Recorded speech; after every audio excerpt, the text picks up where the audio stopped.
Shalom les frères, shalom, j'espère que vous allez bien partout à travers le monde, vous qui allez prendre le temps de m'écouter. La droite et la gauche de Dieu, sa souveraineté et qui contrôle les actions de Satan. Avant de commencer ce discours, je rends d'abord toute gloire au Père, au Créateur de toutes choses, au pouvoir et un double honneur à la personne du Mashiach. Ceci est un enseignement biblique. Frères, prenez les Bibles. Vous allez aussi, si vous voulez, bien, prenez des notes. Vérifiez les Écritures. Nous allons directement aller dans les Écritures. Je prie que le Père, le Créateur lui-même, vous ouvre l'intelligence de comprendre sa parole pour votre édification. Maintenant, ceux qui ont une conception religieuse des choses de Dieu, des Écritures, vont peut-être être mal à l'aise avec ce que je vais dire ici, les versets que nous allons lire. Et ceci va vous prouver que vous ne connaissez pas le Très-Haut. Et si vous pensez connaître le Très-Haut au moyen de la religion, vous allez passer toute votre vie, vous ne le connaîtrez jamais. Vous n'allez jamais aussi connaître son action, ou encore vous n'allez pas comprendre l'action du Très-Haut. Il est au contrôle de toutes choses. Donc, j'espère qu'il va tous nous ouvrir l'intelligence afin que nous comprenions sa parole. Ok? Donc, vous voyez, ici, ce n'est pas les histoires du village où on vient vous raconter des bêtises. Nous allons dans la parole, nous analysons la parole et voilà, c'est pour l'édification du peuple. Ok? Donc, vous allez retenir ce qui est bon et rejeter le mal. Nous allons premièrement dans 2 Corinthiens au chapitre 10, ok? Moi, je donne beaucoup de préceptes, ok? Je donne beaucoup de préceptes parce que la parole est comme un puzzle, ok? Vous ne pouvez pas venir expliquer la parole avec un verset, voilà. Donc, il faut donner beaucoup de préceptes qui se collent ligne sur ligne, précepte sur précepte, un peu ici, un peu là. Donc, le premier précepte, ok? C'est 2 Corinthiens au chapitre 10. Je vais utiliser la version populaire Louis II 1910 et s'il y a lieu d'utiliser d'autres versions, je vous dirai les versions. Ensuite, si vous ne les avez pas, vous pouvez toujours faire une recherche sur internet, ok, et pour lire les versions. Donc, ayez l'habitude de vérifier, ok, ce que la personne qui vous apporte l'édification vous dit, ok. 2 Corinthiens au chapitre 10, je lis à partir du 4e verset. Il est écrit, car les armes avec lesquelles nous combattons ne sont pas charnelles. Donc ici, je suis venu, on va combattre des fausses conceptions du Créateur. Parce que plusieurs personnes ont une conception, ont une compréhension, ont une connaissance religieuse de Dieu. Et ces gens-là, ils n'aiment pas la parole, ils n'aiment pas les Écritures. Nous, les armes, la parole dit, les armes, car les armes avec lesquelles nous combattons ne sont pas charnelles, mais elles sont puissantes par la vertu du pouvoir, c'est-à-dire de Dieu, pour renverser des forteresses. Donc, au travers de cet enseignement, nous allons renverser plusieurs forteresses. Ces forteresses-là, en tout cas, vont représenter ces conceptions-là que les gens ont du Très-Haut, ont de Dieu, ont de l'organigramme de l'univers. Comment est-ce que l'univers fonctionne? Qui contrôle tout, ok? Il est écrit à partir du verset 5, et c'est le verset 5 qui m'intéresse favorablement. Il est écrit, nous renversons les raisonnements et toute hauteur qui s'élève contre la connaissance de Dieu. Donc, ça veut dire quoi? Il y a des gens qui pensent de Dieu d'une certaine façon. Ce qui fait que la façon par laquelle ils connaissent Dieu Ce n'est pas comment est-ce que Dieu se manifeste dans sa nature. Donc il faut renverser en tout cas ces raisonnements-là et emmener les gens à la connaissance de Dieu. Donc il est écrit, nous renversons les raisonnements et toute hauteur qui s'élève contre la connaissance de Dieu et nous emmenons toute pensée captive à l'obéissance du Mashiach. Alright?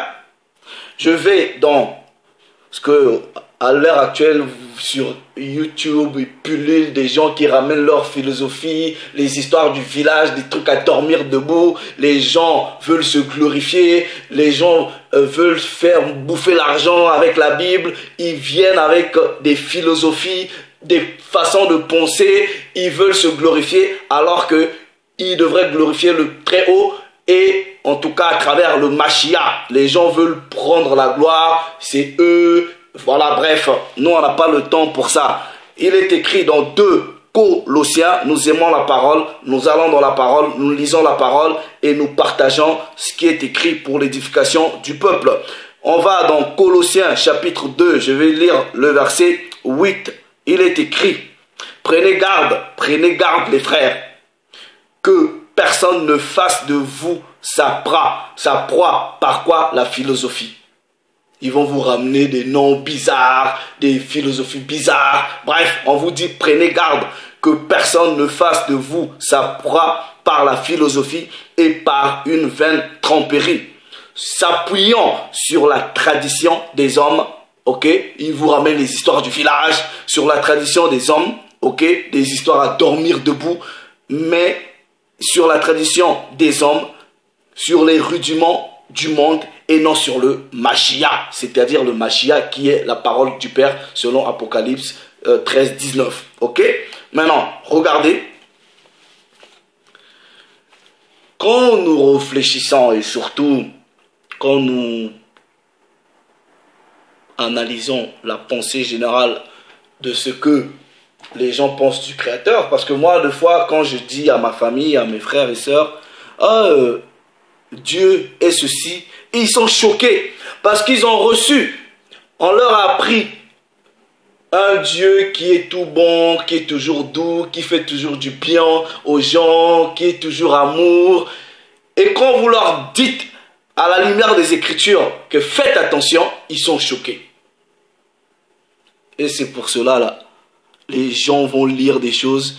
Ils ne comprennent pas comment est-ce que le Très-Haut fonctionne. Ils vont vous dire, ah, vous voyez, là, vous lisez ici, c'est pas Dieu, c'est que c'est Satan. Parce qu'ils ne comprennent pas les Écritures. Regardez, ok? La parole dit, nous allons prendre un autre précepte. Ésaïe, chapitre 55. Ok? Ésaïe, chapitre 55. Nous prenons le verset 8 au verset 10. Il est écrit, car mes pensées, c'est le Très-Haut qui dit, car mes pensées ne sont pas vos pensées, et vos voix ne sont pas vos voix, dit le Très-Haut. Est-ce que vous comprenez?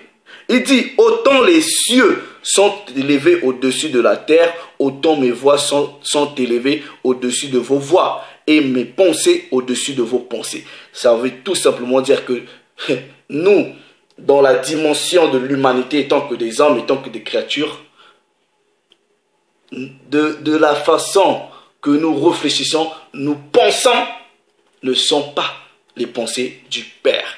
Bien même que le Père lui-même ne peut pas se comprendre avec les expressions comme pensée. Mais quand le Père dit vos pensées ne sont pas mes pensées, il le dit par rapport à la dimension des hommes, de sa créature avec qui le Père communique, on va dire ça comme ça. Il est écrit, regardez bien, comme la neige et la pluie descendent des cieux et n'y retournent pas sans avoir arrosé, fécondé la terre et fait germer les plantes, sans avoir donné de la sémence au semeur et du pain à celui qui mange. Est-ce que vous comprenez? Il fait ce qu'on appelle une analogie par rapport à sa parole. Il dit, ainsi en est-il de ma parole qui sort de ma bouche. Elle ne retourne point à moi sans effet, sans avoir exécuté ma volonté et accompli mes desseins. Maintenant, regardez, quand le Père fait cette analogie entre sa parole, qui sort jamais sans avoir accompli la raison ou les raisons pour lesquelles elle est sortie, elle est dite, il dit, la pluie et la neige ne descendent jamais des cieux sans que la terre soit féconde. Mais je vous pose la question.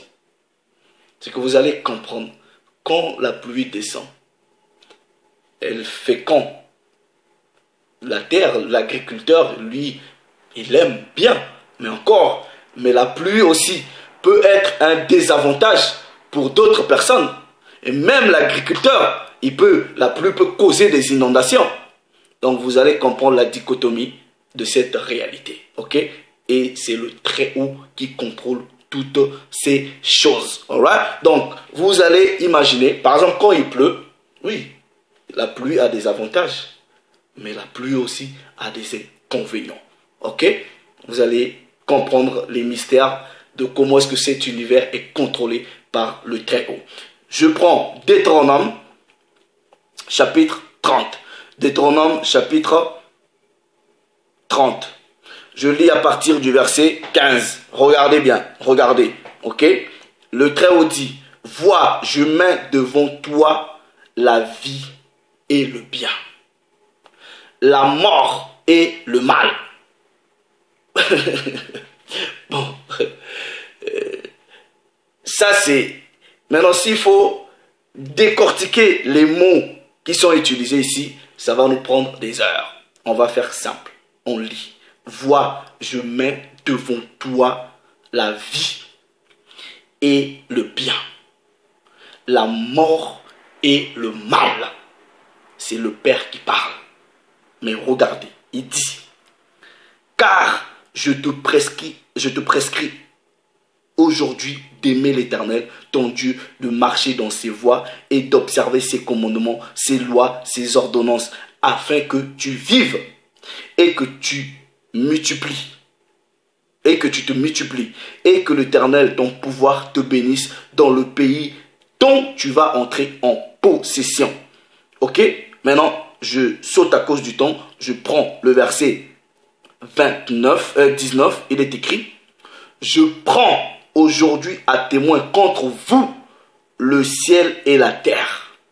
J'ai mis devant toi la vie et la mort, la bénédiction et la malédiction. Choisis la vie afin que tu vives, toi et ta postérité. Donc, quand le Père met ces deux chemins devant toi, la vie et le bien, la mort et le mal, mais il te dit de choisir la vie et le bien.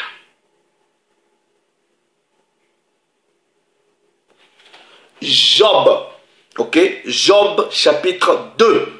Job chapitre 2. Vous allez comprendre.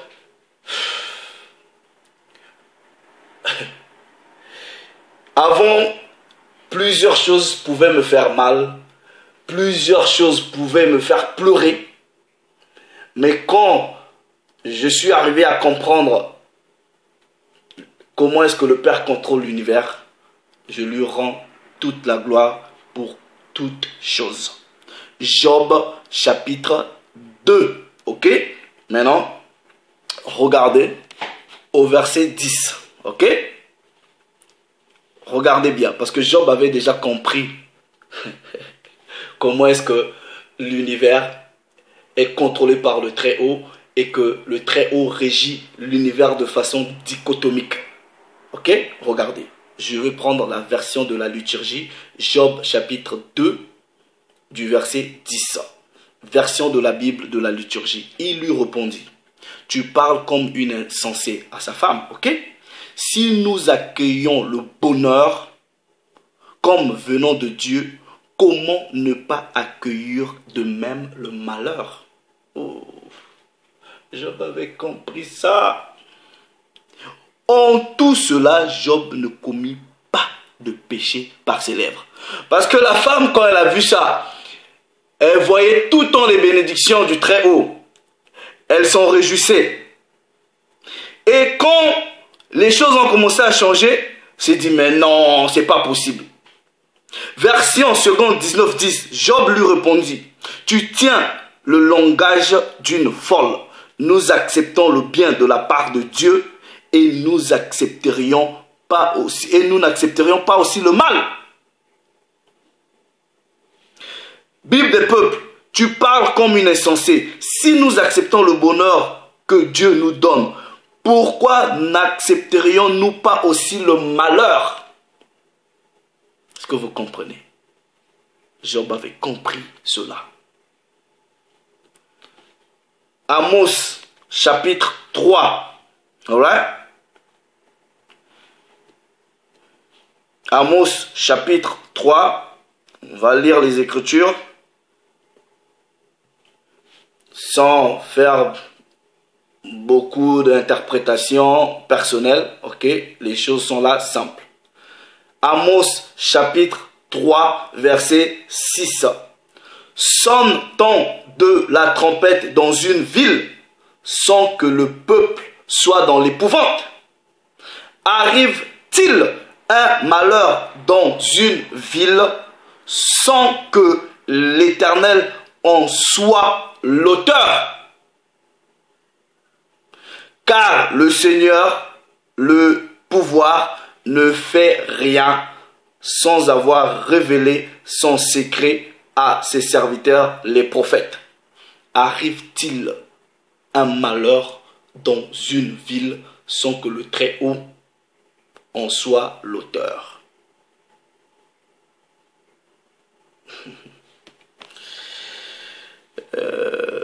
Mais non. Vous voyez, je vous donne un exemple. Le malheur arrive. Et vous pouvez être injuste au milieu des injustes. Mais le malheur peut vous atteindre ensemble. Mais Dieu sait toujours faire grâce aux siens, à ceux qu'il aime et à ceux que le Très-Haut aime. Pourquoi? Regardez, Psaume, ok, Psaume chapitre 34, ok,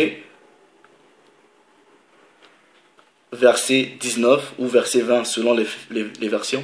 Le malheur atteint souvent le juste, mais l'Éternel l'en délivre toujours. Le malheur avait atteint Job. Job avait compris que c'est le Très-Haut qui permet ces choses-là.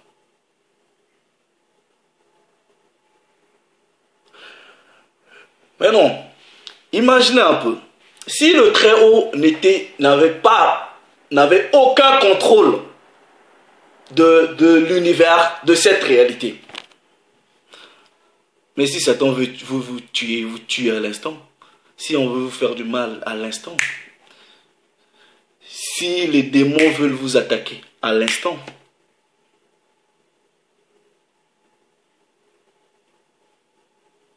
mais vous allez comprendre que c'est le Très-Haut qui régit tout.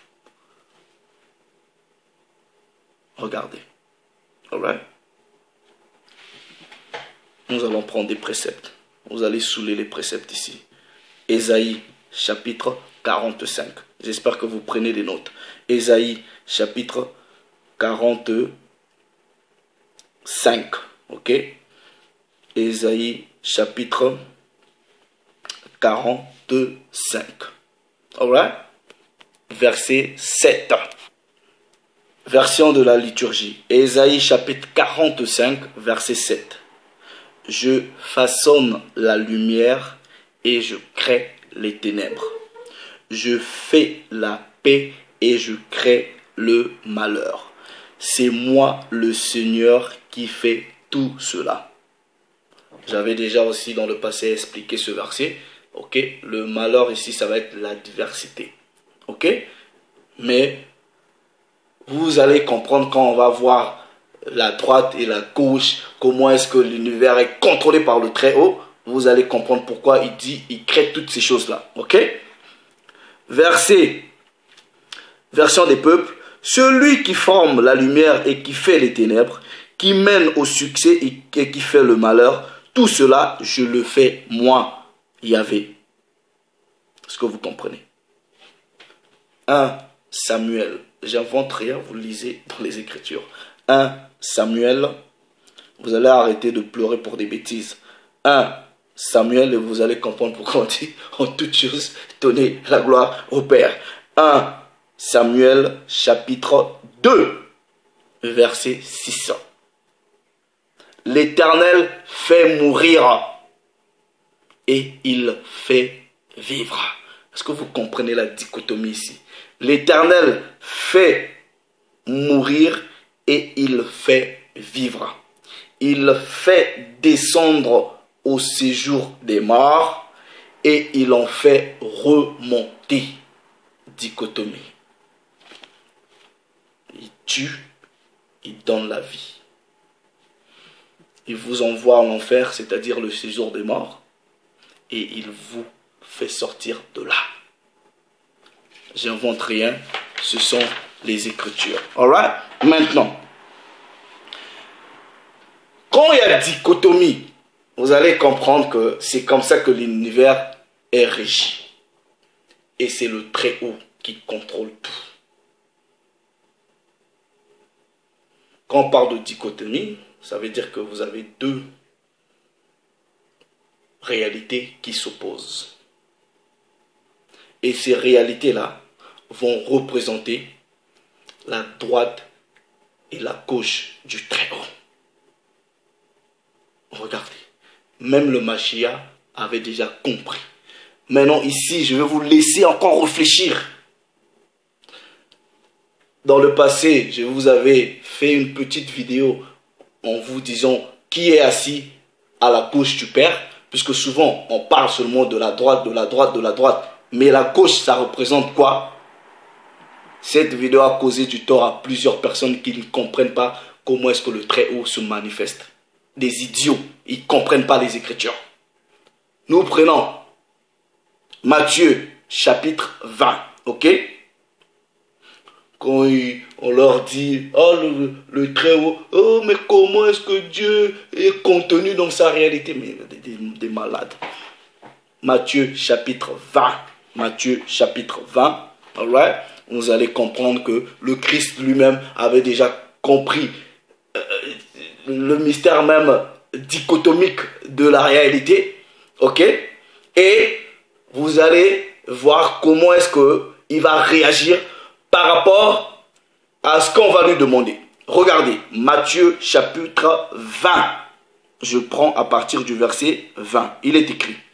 Alors la mère des fils de Zébédée s'approcha du Mashiach avec ses fils et se prosterna pour lui faire une demande.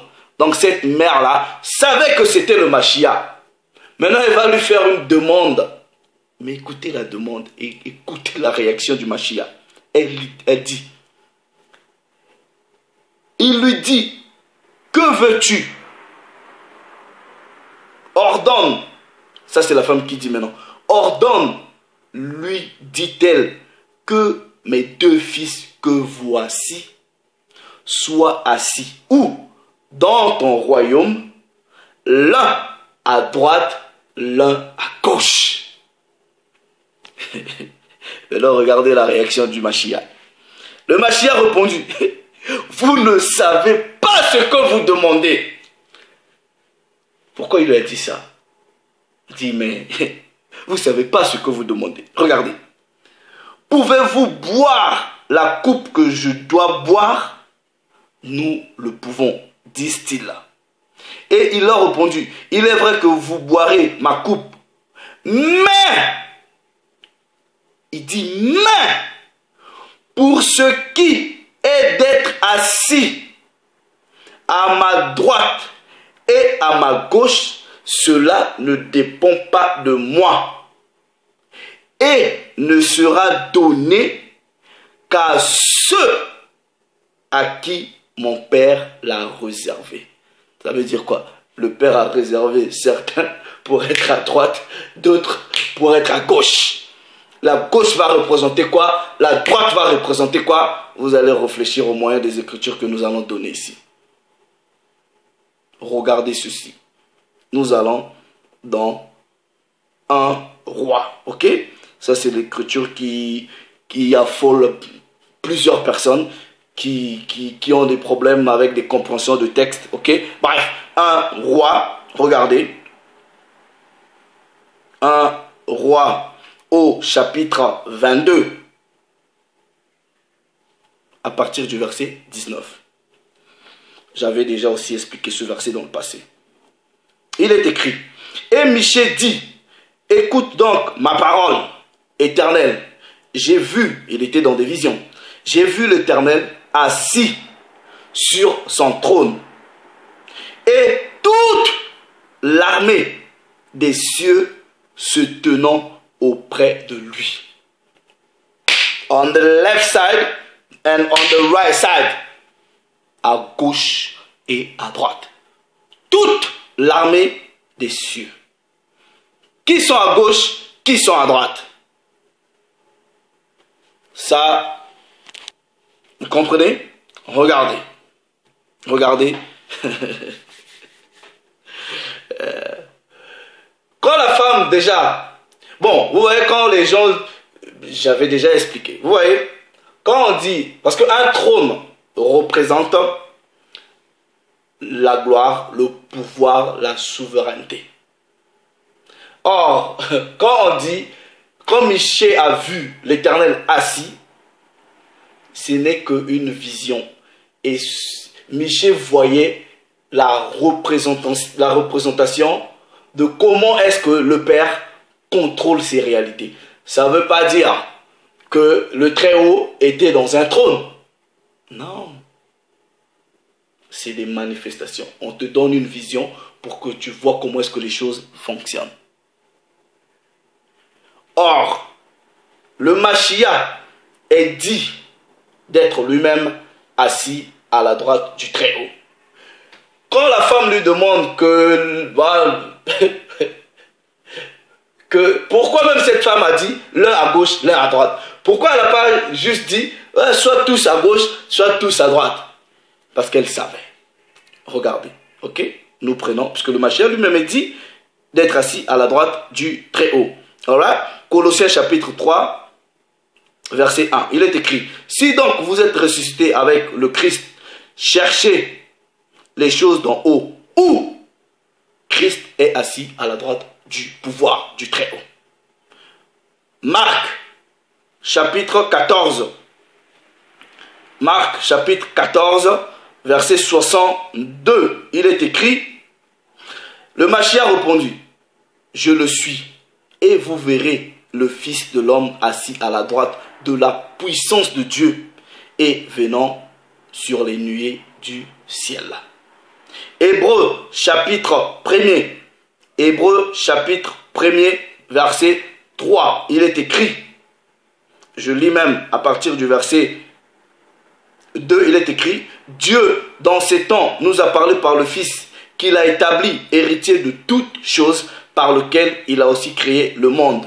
Et qui est, c'est-à-dire le Fils, le Mashiach, le reflet de sa gloire et l'empreinte de sa personne. Et soutenant toutes choses par sa parole puissante, et qui fait la purification des péchés, et s'est assis à la droite de la majesté divine dans les lieux très hauts. Le Mashiach est à la droite. Maintenant, regardez ceci, ok? Regardez ceci.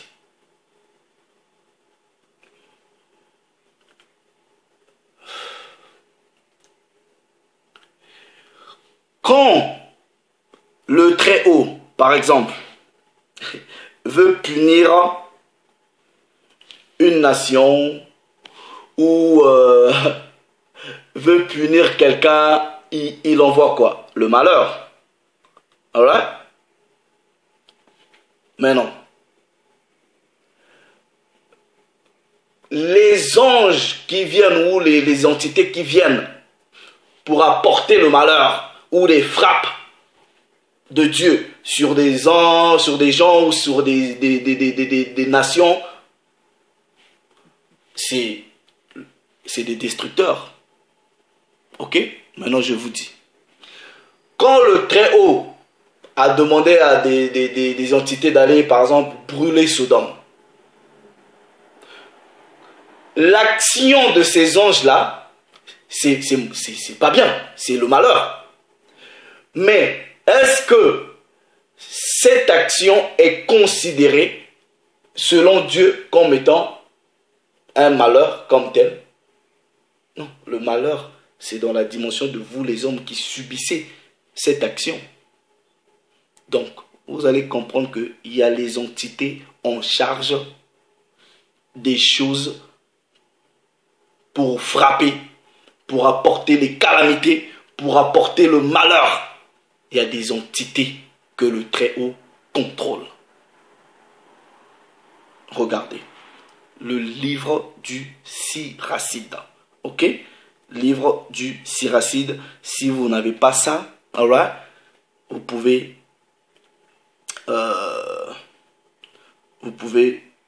télécharger. Ok? Livre du Siracide. Je lis le chapitre 39. Je vais utiliser la version Bible de Jérusalem. Ok? Maintenant, vous voyez, les versions anglaises vont utiliser un terme, alright? Attendez, ecclésiastique, livre du Siracide au chapitre 39, ok? Je vais à partir du verset 25, ok? Maintenant, si vous prenez dans les versions anglaises, ok? So, c'est le livre de Sirach, ok? Sirach, le chapter 39, donc tapez sur internet, vérifiez Sirach ou Ecclesiasticus, ok? Sirach ou Ecclesiasticus, chapter 39, donc chapitre 39, nous allons lire from verse 25 to 35, ok? Donc on va lire Siracide, verset 25 jusqu'au verset 39 avant de clôturer. Il est écrit: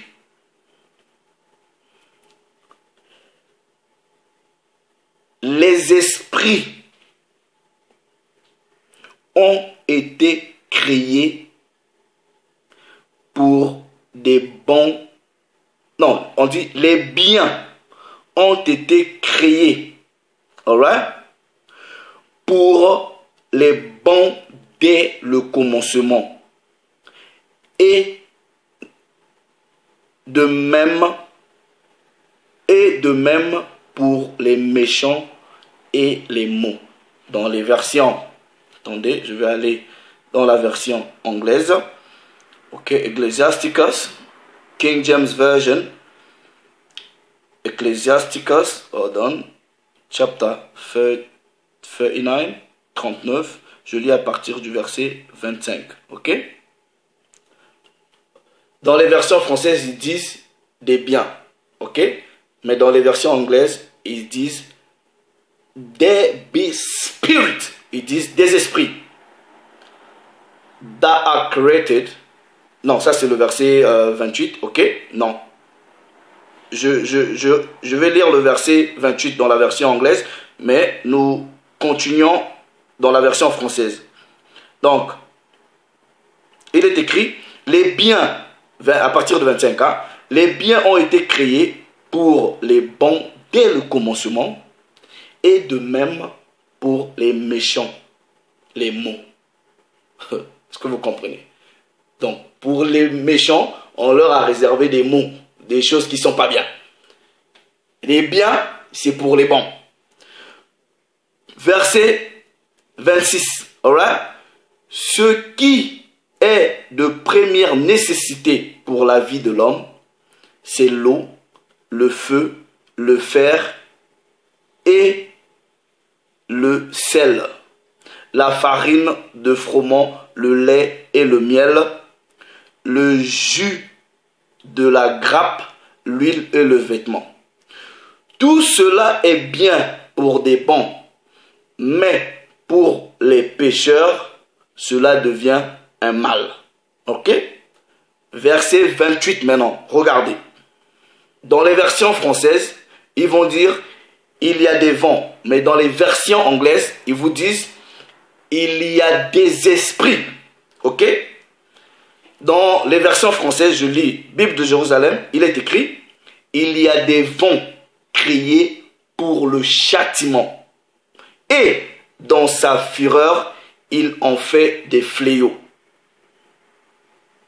À l'heure de la consommation, ils déchaînent leur violence et assouvissent la fureur de leur créateur. Le Père a créé des vents pour faire des choses, c'est-à-dire vous punir, voilà, des frappes, des malheurs. Maintenant, le verset 28, si vous lisez dans les versions anglaises, ok, il est écrit there be spirits that are created for vengeance. Donc, il y a des esprits qui ont été créés pour la vengeance. Et il dit, in the time of destruction, they pour out their force. Donc, au temps de la destruction, ok, ils sortent leur force. Et en sortant leur force, c'est ainsi ils apaisent leur destructeur. Ça veut dire quoi? Si le Père veut envoyer un malheur dans une ville, ces esprits-là du malheur sont là. Et ces esprits-là doivent travailler dans leur capacité, la full capacity, c'est-à-dire dans la plénitude de leur force. Et quand ces esprits-là sortent toute leur force, c'est ainsi le Père en est satisfait parce qu'il a envoyé le malheur sur une ville. Regardez, je repars dans la version française. Alright? Ils disent, partie du verset 29, le feu, la grêle, la famine et la mort, tout cela a été créé pour le châtiment. Des dents des fauves, les scorpions et les vipères, l'épée vengeresse pour la perte des impies. Verset 31.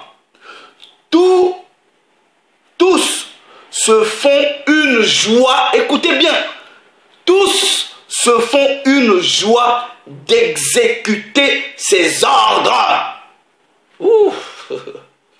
C'est pour avoir des fois, il y a les, comment on dit ça, je sais pas, tourbillon, je sais pas quoi, la tsunami. Moi, je m'en fous. Je m'en fous pas parce que ça me fait pas mal, mais je comprends juste que c'est l'action du Père. Le Père permet ces choses-là. Mais quand il permet, s'il décide d'extirper le juste dans le malheur qu'il envoie sur une ville, dans un pays, il fait sa volonté et personne ne peut discuter la volonté du Père.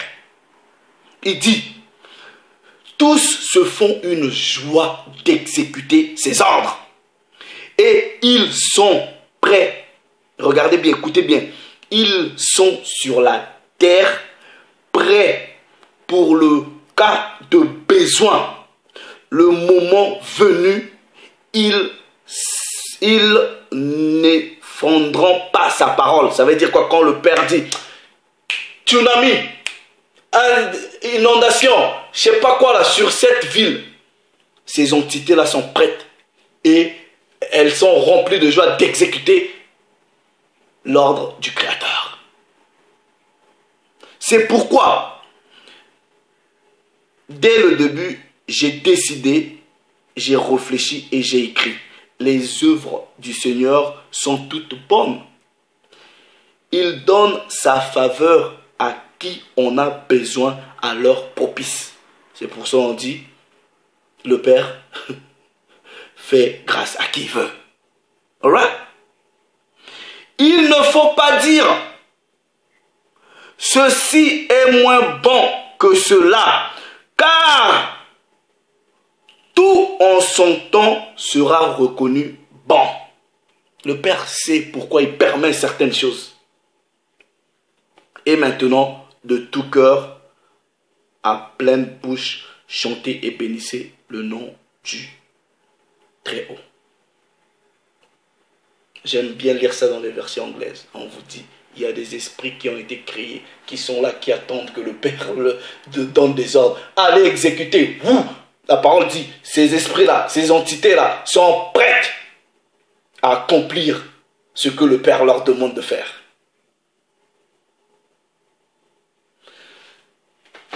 Imaginez un peu que le Père ne contrôlait rien. Mais c'est-à-dire par exemple Satan, mais attendez,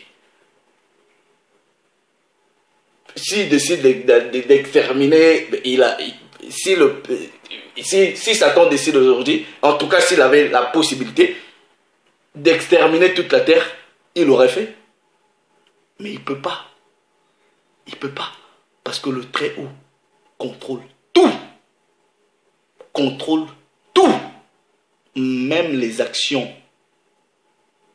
des entités méchantes. Il contrôle tout. Regardez, nous allons dans Job. Il y en a, ils vont être mal à l'aise avec cela. La parole est là. J'invente rien. Ok? Job chapitre 2. Right? Je lis à partir du verset 6. Écoutez bien la trame, écoutez bien ce qui se passe ici. Ok? L'Éternel dit à Satan, voici, je te le livre, mais seulement épargne sa vie. Je prends d'abord le contexte, ok? En parlant de Job, nous remontons, ok? Verset 2. L'Éternel dit à Satan, d'où viens-tu? Et Satan répondit à l'Éternel, de parcourir la terre et de m'y promener. Verset 3. L'Éternel dit à Satan, as-tu remarqué mon serviteur Job? Il n'y a personne comme lui sur la terre. C'est un homme intègre et droit, craignant Dieu et se détournant du mal. Il demeure ferme dans son intégrité et tu m'excites à le perdre sans motif. Et Satan, quand on dit tu m'excites à le... C'est-à-dire, tu veux que je te permette à ce que tu puisses le tuer. En gros, c'est ça. Donc, si le Père ne contrôlait pas toutes ces actions-là, Satan, il aurait le libre arbitre pour tuer Job. Regardez, ok? Regardez. Regardez bien. Et Satan répondit, peau pour peau, tout ce que possède un homme, il le donne pour sa vie. Mais étends ta main, touche à ses os et à sa chair, et je suis sûr qu'il te maudit en face. En gros, il dit, si tu enlèves ta protection, ou en gros, si tu me permets que j'atteigne à sa vie, tu verras qu'il va te maudire. Regardez.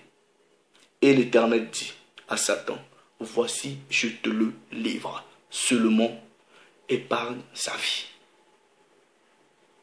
Et Satan se retira devant la face de l'Éternel, puis il frappa Job d'un ulcère malin depuis la plante de pied jusqu'au sommet de la tête. Et Job prit un tesson pour se gratter et s'assit sur de la cendre. Sa femme lui dit, tu demeures ferme dans ton intégrité, maudit Dieu et que tu meurs. Mais Job lui répondit, tu parles comme une femme insensée. Quoi? Nous recevons le bien. Est-ce que nous ne recevrons pas aussi le malheur? Est-ce que vous vous êtes posé la question de savoir, par exemple, il y a eu des gens dont ils ont eu des accidents, mais vous allez vous rendre compte que dans cet accident-là, vous êtes le seul survivant, les autres sont morts. Mais ça ne veut pas aussi dire, si un juste périt, ça ne veut pas dire que, ça veut tout simplement dire, c'était son temps et le Père l'avait permis. Point barre. Si le Très-Haut ne contrôlait pas l'univers serait... Attendez, mais imaginez un peu. Imaginez que la souveraineté de l'univers soit entre les mains de Satan. Mais imaginez un peu de vous-même. Ça veut dire que peut-être des gens comme vous ou des gens comme nous, on ne serait pas là. Les gens détestent Satan. On ne l'aime pas. Mais s'il avait le pouvoir. Voilà. Donc, deux fois, il faut arrêter d'être émotionnel sur certaines réalités. Oui, dans notre dimension en tant que des hommes, on a de la compassion, on est sensible. On voit des choses à la télé, des fois des gens qui meurent. Oui, vous sentez cela. Et des fois, moi je travaille dans le milieu hospitalier, vous voyez. Mais des fois je vois des enfants malades. Des fois je me dis, mais Dieu, un pauvre enfant, qu'est-ce qu'il a fait pour que l'enfant vive dans une condition pareille? Vous vous lamentez. Mais vous ne savez pas que le Très-Haut lui-même, il sait. Il permet des choses, il sait pourquoi il les permet. Et quand il ne permet pas aussi des choses, il sait pourquoi il ne les permet pas.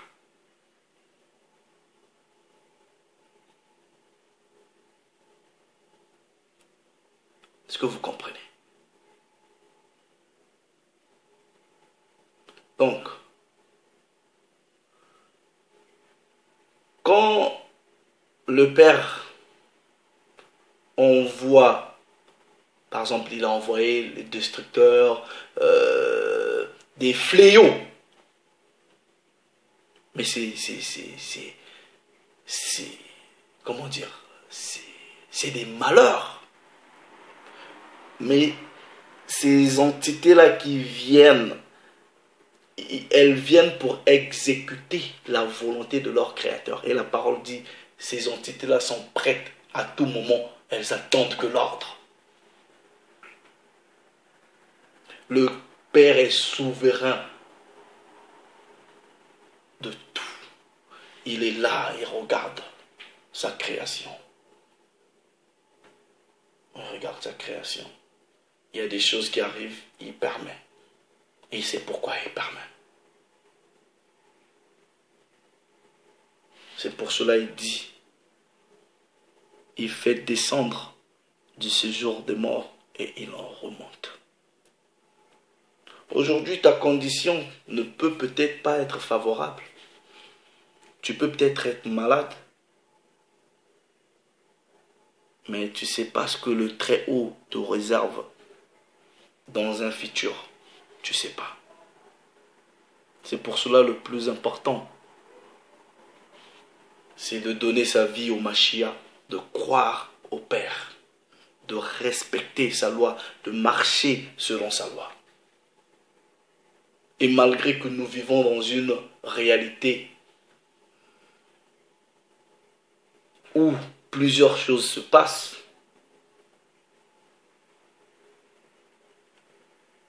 priez que le Père toujours vous extirpe du mal. Quand il y a des attentats là, vous pensez que tous ceux qui meurent dans les attentats, c'est des gens méchants? Pourquoi c'est pas vous qui êtes morts? Le Père lui-même, il sait. Il sait. Quand il envoie ses jugements, il sait ce qu'il permet. Il sait. Ne questionnez jamais l'action de Dieu. Soyez stoïque. Les choses arrivent, bénissez le Père, voilà, et poussez-vous, regardez de l'avant. Je sais que plusieurs d'entre nous, on a traversé des moments, où on continue de traverser des moments, où de fois on se dit, mais est-ce que Dieu existe? Pourquoi tant de malheurs? Pourquoi ça? Il sait pourquoi il permet ces choses-là. Parce que cette réalité, elle est passagère. Et le Père nous réserve un futur glorieux, radieux. Mais pour vivre dans ce futur glorieux-là, vous devrez avant tout respecter sa parole. Il est écrit, pour finir, je vais dans Ecclésiaste au chapitre 12. Je lis à partir du dernier verset. Écoutons, à partir du verset 15 plutôt, écoutons la fin du discours. Crains Dieu et observe ses commandements. C'est là ce que doit faire tout homme. Car Dieu emmènera toute œuvre en jugement au sujet de tout ce qui est caché, soit en bien, soit en mal. Les méchants, le diable, peut décider de faire des choses contre vous. Moi, je vous dis,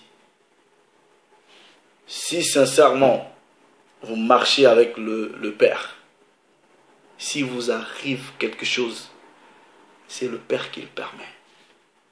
Le malheur peut vous atteindre, vous étant que juste, mais le Très-Haut va vous extirper toujours. Est-ce que vous comprenez?